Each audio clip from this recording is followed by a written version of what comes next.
High, আমি তুলি। আজ এসেছি আবার একটা ছোট্ট ভিডিও নিয়ে। আচ্ছা, এই জবাটার নাম কি বলো তো? আমি জানি এটা বিবেকানন্দ জবা। লাল রঙের সুন্দর জবাটা মা তারার খুব পছন্দের, তবে আমারও। এটা হলো লক্ষ্মী জবা। যদি কেউ গাছ ভর্তি ফুল চাও তাহলে মা লক্ষ্মীকে ঘরে এনে একটা লাগিও। সত্যি সারা বছর প্রচুর ফুল দেয়। সবাই একটা প্লিজ লাগিও।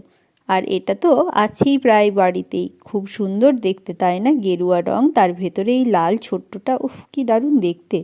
আর এটা হলো সাদা জবা, সারা বছর গাছ ভর্তি ফুল হয়ে থাকে। আবার এর থেকেই একটা ডাল হয়েছে এই গোলাপি জবাটা। আচ্ছা, এটা কে কী নামে জানো? এটা অরেঞ্জ রঙের জবা, ব্যাঙ্গালোর ভ্যারাইটিস বলে। আর এটা তো আমার চুড়ির জবা, তোমরা আগেই জানো। চুড়ির জবা হলো গাছ ভর্তি জবা। আর একটাও আছে আমার চুড়ির জবা, এটা তবে এখনও ফুল ফোটেনি, তাই এটাই দেখালাম। আরও একটা গাছ আছে, তবে এর ভিডিও নেই, তাই এটা শেয়ার করলাম।